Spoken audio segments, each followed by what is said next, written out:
Hi అండి, నమస్తే. Sharada Gudimetla YouTube ఛానల్కు స్వాగతం, సుస్వాగతం. ఈరోజు భగవద్గీతలో ప్రథమాధ్యాయం చదువుతున్నాము. స్టార్ట్. ఓం శ్రీమద్భగవద్గీత అథ ప్రథమోధ్యాయః అర్జున విషాదయోగః.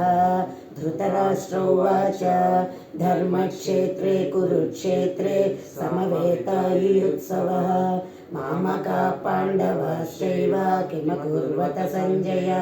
సంజయ ఉవాచ దృష్ట్వా తు పాండవానీకం వ్యూఢం దుర్యోధనస్తదా ఆచార్యముపసంగమ్య రాజా వచనమబ్రవీత్. పశ్యైతాం పాండుపుత్రాణాం ఆచార్యమహతీం చమూం వ్యూఢాం ద్రుపదపుత్రేణ तव शिष्येण धीमता. अत्र सूरा महेश्वासा भीमार्जुनसमायुधि युधानो विराटस्य द्रुपदस्य महारथः दृष्टकेतुश्चेकितानः काशीराजस्य वीर्यवान् पुरुजित्कुन्तिभोजस्य सैभ्यश्च नरपुङ्गवः युधामन्युश्च विक्रान्त उत्तमौजास्य वीर्यवान् सौभद्रो द्रौपदेयाश्च सर्व एव महारथः. अस्माकं तु विशिष्टाये तान्निबोधद्विजोत्तमा. नायका मम सैन्यस्य संज्ञार्थं तान् ब्रवीमि ते. भवान् भीष्मस्य कर्णस्य कृपश्च समितिञ्जयः अश्वत्थामा विकर्णस्य सौमदत्तिस्तथैव च अन्ये च बहवः शूरा मदर्थे त्यक्तजीविता. नानाशस्त्रप्रहरण सर्वे युद्धविशारदा. अपर्याप्तं तदस्माकं बलं भीष्माभिरक्षितं. पर्याप्तं त्विदमेतेषां बलं भीमाभिरक्षितम्. अयनेषु च सर्वेषु यथा भागमवस्थिता. भीष्ममेवाभिरक्षन्तु भवन्तं सर्व एव हि. तस्य सञ्जनयन् हर्षं कुरु वृद्धः पितामहः. सिंहनादं विनद्योच्चे शङ्खं दद्मौ प्रतापवान्. ततः शङ्खाश्च भैर्यस्य पणवानकगोमुखाः सहसैवाभ्यहन्यन्त सशब्दस्तु मुलोऽभवत्. ततः श्वेतैर्हैर्मुक्ते महति स्यन्दने स्थितौ माधवः पाण्डवश्चैव्य दिव्यौ शङ्खौ प्रदद्मतुः. पाञ्चजन्यं ऋषिकेशो देवदत्तं धनञ्जयः पौढ्रं दद्मौ महाशङ्खं भीमकर्मा वृकोदरः. अनन्तविजयं राजा कुन्तीपुत्रो युधिष्ठिरः सहदेवश्च सुघोषमणिपुष्पकौ काश्यस्य परमेश्वरः शिखण्डी च महारथः. दृष्टद्युम्नो विराटस्य सात्यकिश्च पराजितः. द्रुपदो द्रौपदेयाश्च सर्वश पृथिवीपते. सौभद्रस्य महाबाहुः शङ्खान् दद्मुः पृथक् पृथक्. सघोषो धार्तराष्ट्राणां हृदयानि व्यदारयत्. नभस्य पृथिवीं चैव तुमुलो व्यनुनादयन्.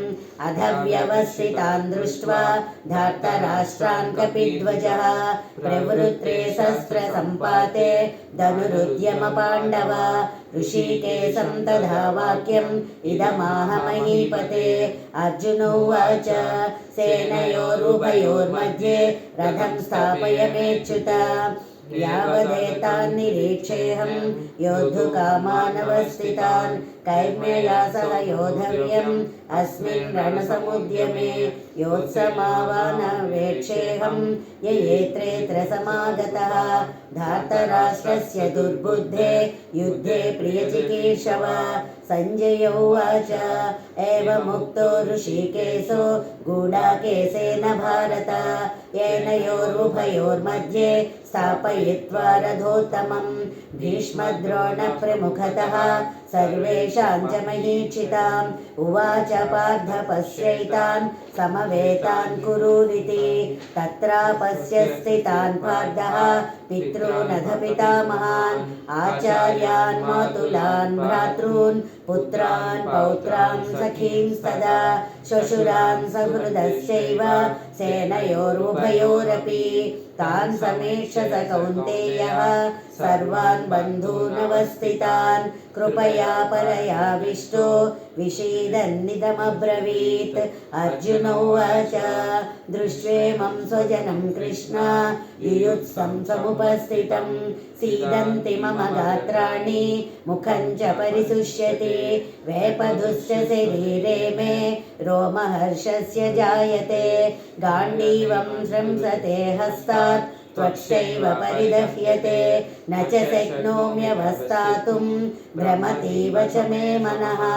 निमित्तानि च पश्यामि विपरीतानि केशव न च श्रेयो मनुष्यामि हत्वा स्वजनमाहवे न काङ्क्षे विजयं कृष्णं न च राज्यं सुखानि च किं नो राज्येन गोविन्द किं भोगे जीवितेन वा येषामर्थे काङ्क्षितं नो राज्यं भोगा सुखानि च तैमेव स्थिते युद्धे प्राणां त्यक्त्वा धनानि च आचार्या पितरः पुत्रा तथैव च पितामहः मातुला श्वशुरा पौत्रा शाला सम्बन्धिनस्तथा एतानां तुमिच्छामि घृतोऽपि मधुसूदन अपि त्रैलोक्यराज्यस्य हेतो किं नु मयि कृते निहत्य धास्तराष्ट्रान्नः का प्रीतिः स्वस्य जनार्दन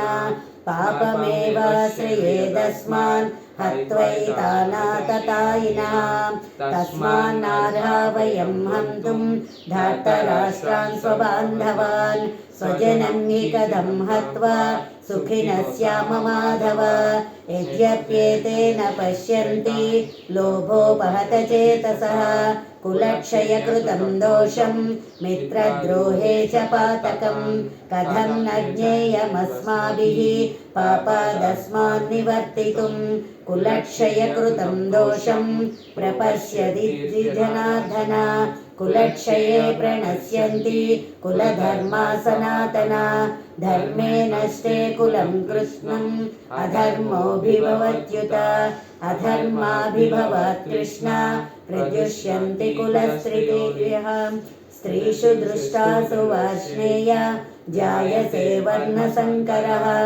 शङ्करो नरकायैव कुलज्ञानां कुलस्य च पतन्ति पितरो ह्येषां लुप्तपिण्डोदकक्रियाः दोषैरेते कुलज्ञानां वर्णसङ्करकारकैः उत्साद्यन्ते जातिधर्मा कुलधर्माश्च शाश्वता उत्पन्नकुलधर्माणां मनुष्याणां जनार्दन नरके नियतं वासो भवतीत्यनुशुश्रुमा अहो बलमहत्पापं कर्तुं व्यवसिता वयं यद्राज्यसुखलोभेन हन्तुं स्वजनमुद्यत यदि मामप्रतीकारम् असस्रं शस्त्रपाणयः धात्रा राष्ट्रारणे हन्युः तन्मे क्षेमतरं भवेत् सञ्जय उवाच एवमुक्त्वार्जुनः सङ्ख्ये